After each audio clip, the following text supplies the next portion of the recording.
there was a CNN segment. I think his name is Brian Stelter. Pretty sure that's right. I can pull up the article here while I'm talking. But this guy's on CNN, and the whole segment is about how conservatives are leaving Twitter and they're going to Parler. And by the way, I'm on Parler. You can message me at Shane Shelton.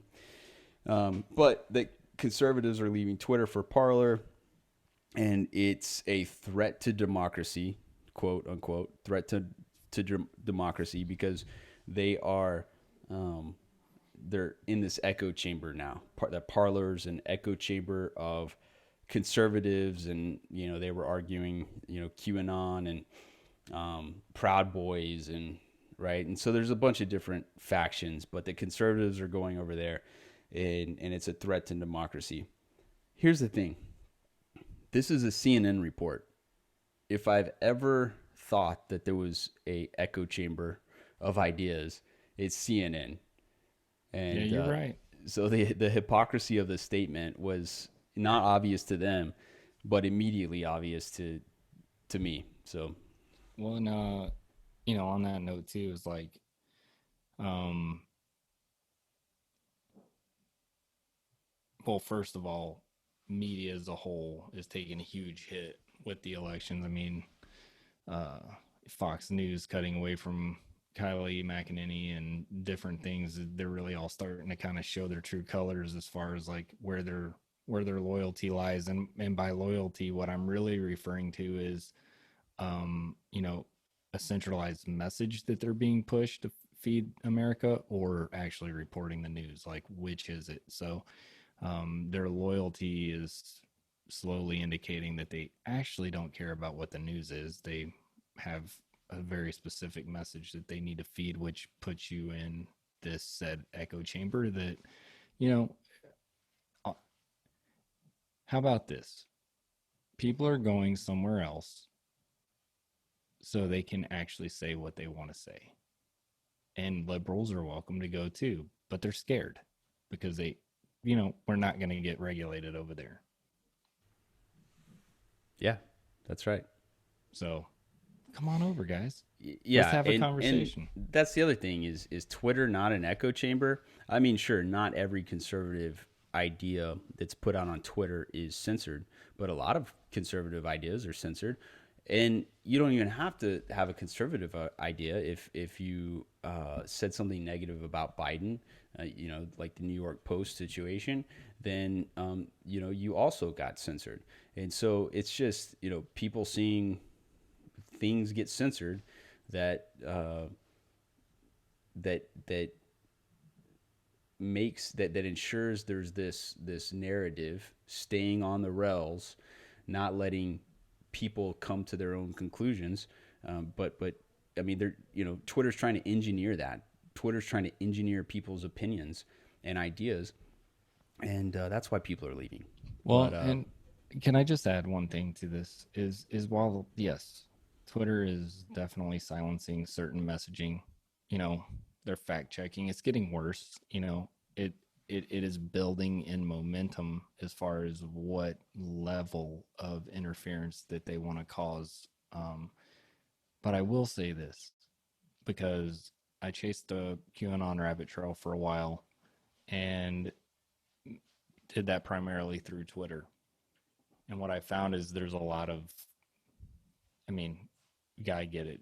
QAnon's a, you know, tin hat wearing organization of conspiracies and all, but there's some wildly crazy accusations that happen on there. And I mean, so the point is, you don't, I'm on Twitter. What don't I see? A lot of liberal stuff.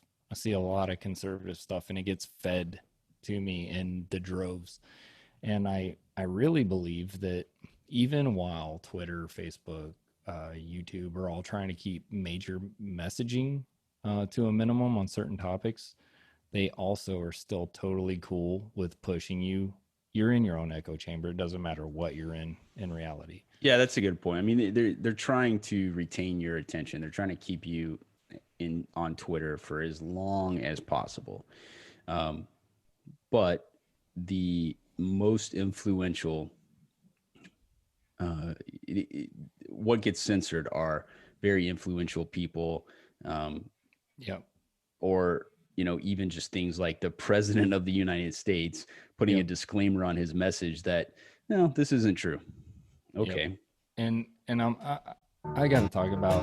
Oh man, I hit the wrong button. Stand by. Welcome to the Great America Podcast with your hosts Jeez. Shane I Shelton tried and to Scott Shelton.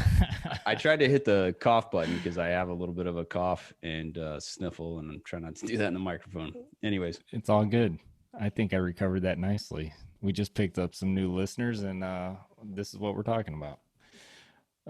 Except it did derail me from my thoughts, so I'm not so sure what I was well, saying. we're talking about Twitter and censorship and QAnon and Yeah, I mean, basically, while I was chasing that rabbit trail, because that's the only time I spent on Twitter, uh, I just realized that I just kept getting pushed more and more uh, stuff that was down that line of thinking. And the more I searched, the crazier it got.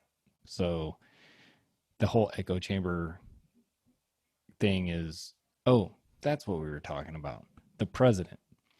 I have to say this about the president. Um, he actually admitted that uh, he takes it too far on Twitter, and uh, that was pretty interesting.